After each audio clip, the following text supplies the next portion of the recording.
Extrait provenant du chapitre 3 sur 9. Maintenant, parlons du côté paternel.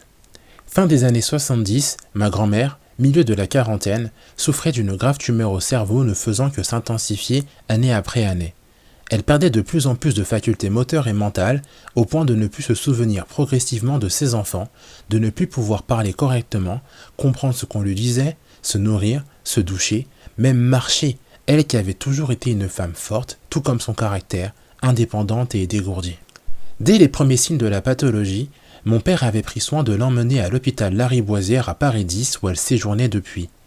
Après bon nombre de médecins et d'analyses, le constat fut unanime. Nous ne pouvons rien faire pour elle. Un professeur de mon père a oublié le nom et met l'hypothèse d'une solution risquée. Soit il fallait se résigner, perdre espoir, accepter que la mort était inévitable dans les semaines, mois à venir, ou alors signer une décharge pour une opération très risquée mais qui pourrait potentiellement, soit au pire, la tuer directement, soit au mieux arranger à 50% son état. Après discussion avec un de ses demi-frères, un de mes oncles donc, ils décidèrent d'opter pour l'opération. Ma mamie y survit, certes, mais n'a absolument rien retrouvé de ses facultés motrices et encore moins mentales, malgré son long séjour de plusieurs mois dans un centre de rééducation. Il y avait du mieux, mais elle n'était que l'ombre de ce qu'elle fut jadis, toujours l'air perdu, en proie à la douleur, ne pouvant pas se déplacer sans l'aide de béquilles ou de son fauteuil roulant. Cette situation perdura bien des années à sa sortie du centre. Ses deux fils alternant sa garde dans leur appartement respectif, en plus de leur famille nombreuse. C'est alors que mon grand-père paternel, qui n'était plus en couple avec elle depuis longtemps, conseilla quand même à son fils, donc mon père, par souvenir et compassion de son amour passé, de l'emmener dans un certain lieu de culte religieux sur Paris qu'il côtoyait alors. Mon père, absolument pas croyant de ces choses-là, refusa bon nombre de fois avec l'appui de son demi-frère. À force d'insistance, sur de nombreux mois, mon père céda à mon grand-père. N'ayant plus rien à perdre, la situation de ma grand-mère étant stable, bien que très médiocre, il s'est dit alors « Soit ça marche et c'est bizarre, soit ça échoue et au moins il arrêtera de me remplir la tête avec ses bêtises. » Le jour de se rendre dans le lieu de culte arriva. Les deux frères prirent à bout de bras le fauteuil roulant et leur mère, du 3e étage, sans ascenseur, tout le long de l'escalier en colimaçon. Une fois en bas, ils la déposèrent du plus délicatement possible dans le taxi, aux côtés de mon grand-père, elle qui avait l'esprit totalement ailleurs et qui souffrait de douleur au moindre déplacement. 3 heures passèrent quand soudain, du bas de l'immeuble, ils entendirent tous ma grand-mère s'écrier « Je suis guérie! Je suis guérie !» Tandis qu'elle criait d'en bas et que personne ne voulait y croire, elle se mit à courir de long en large avant d'enjamber 2 par 2 les marches du précédent escalier, elle qui ne pouvait absolument rien faire quelques heures auparavant. Et la voilà, devant toute la famille, bel et bien debout, sautillant, marchant, courant, parlant, tenant des propos cohérents, se souvenant de chacun, enfants et petits-enfants. Incroyable! Miracle! Mon père, plus que sceptique, fut effrayé. Il est très difficile, lorsqu'on raconte une tranche de vie, de rendre compte à l'autre du poids de la temporalité et de son impact.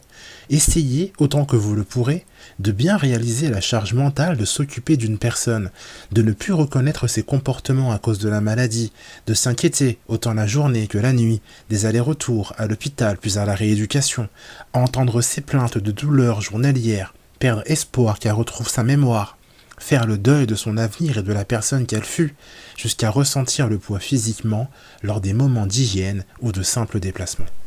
Toutes ces journées, toutes ces semaines, tous ces mois, ces quelques années ont disparu en l'espace de 3 heures.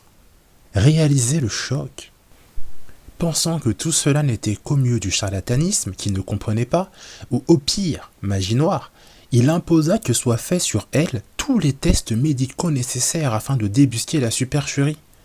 Tous les tests revinrent vides de toute pathologie et mettant en évidence la totale guérison de ma grand-mère.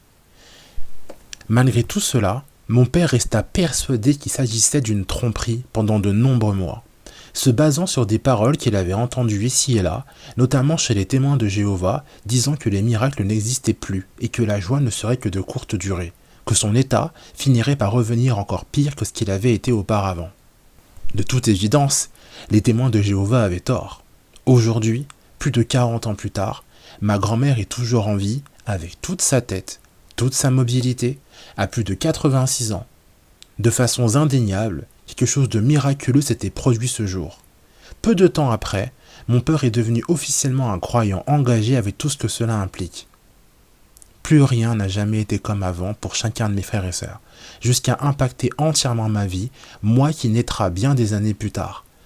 Pendant de nombreuses années, le dur travail de ma mère a été de s'inquiéter, de nourrir, d'élever, d'éduquer, de tout donner, de se sacrifier corps et âme, afin que ces 7 enfants deviennent la meilleure version d'eux-mêmes dans tous les domaines de leur vie.